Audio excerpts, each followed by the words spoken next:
Caleb Burns, and this is my informative speech. As a tennis player at this high school, one of the most difficult things that I've experienced is playing the dreaded individual labeled as a tennis pusher. Tennis pushers are the types of players that do not play glamorous tennis, yet they're able to win tennis matches through their keen use of tennis strategy and placement. Typically, tennis pushers do not have proper tennis technique, and they use their knack of using different spins and variety to throw off their more conventional counterparts. In tennis, a pusher is a player who doesn't hit the ball very hard but wins a lot of the time. The stereotype would be someone who has awkward-looking strokes but is able to run down almost every ball. His shots have little or no power, but he wins by properly placing the ball, using the right kind of spin, and just out-rallying and outlasting his opponents. He's a master of extracting errors. Tennis pushers are usually dreaded opponents because they seem to make you beat yourself. Because they aren't hitting winners or forcing errors through their power and spin of their shots, you get the impression that he is not a better player than you. If he is a stereotype pusher, the one with the ugly strokes, they will make you feel even more like you should be better than them. The effect of a tennis pusher. When you play against a pusher, you find that he is getting back everything and making you play one more ball point after point. Eventually, you will make errors. With each error, you get more frustrated. Suddenly, you find that you are behind in the score, about to be beaten, and you think to yourself, this shouldn't happen because I'm better than them. This only adds on to your anger. Once a tennis pusher gains this reputation, he already has a psychological advantage over most of his rivals.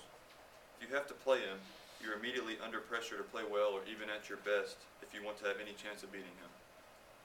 If you're not playing well, the pusher will win from your errors. So even before the match starts, you will be afraid to make errors. Playing a tennis pusher causes you to play a mind game that can lead to forced errors and missed shots. When this happens, your strokes will not be fluid, which ironically will lead to committing errors. With each mistake, the frustration and fear of losing grows. Playing a match with fear and anger will definitely lead to a loss. You might have heard of the phrase, give him a taste of his own medicine.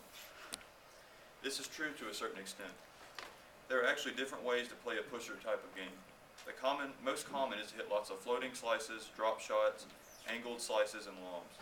Other pushers like to loop the ball constantly and then hit a few drop shots and lobs. How to beat a pusher.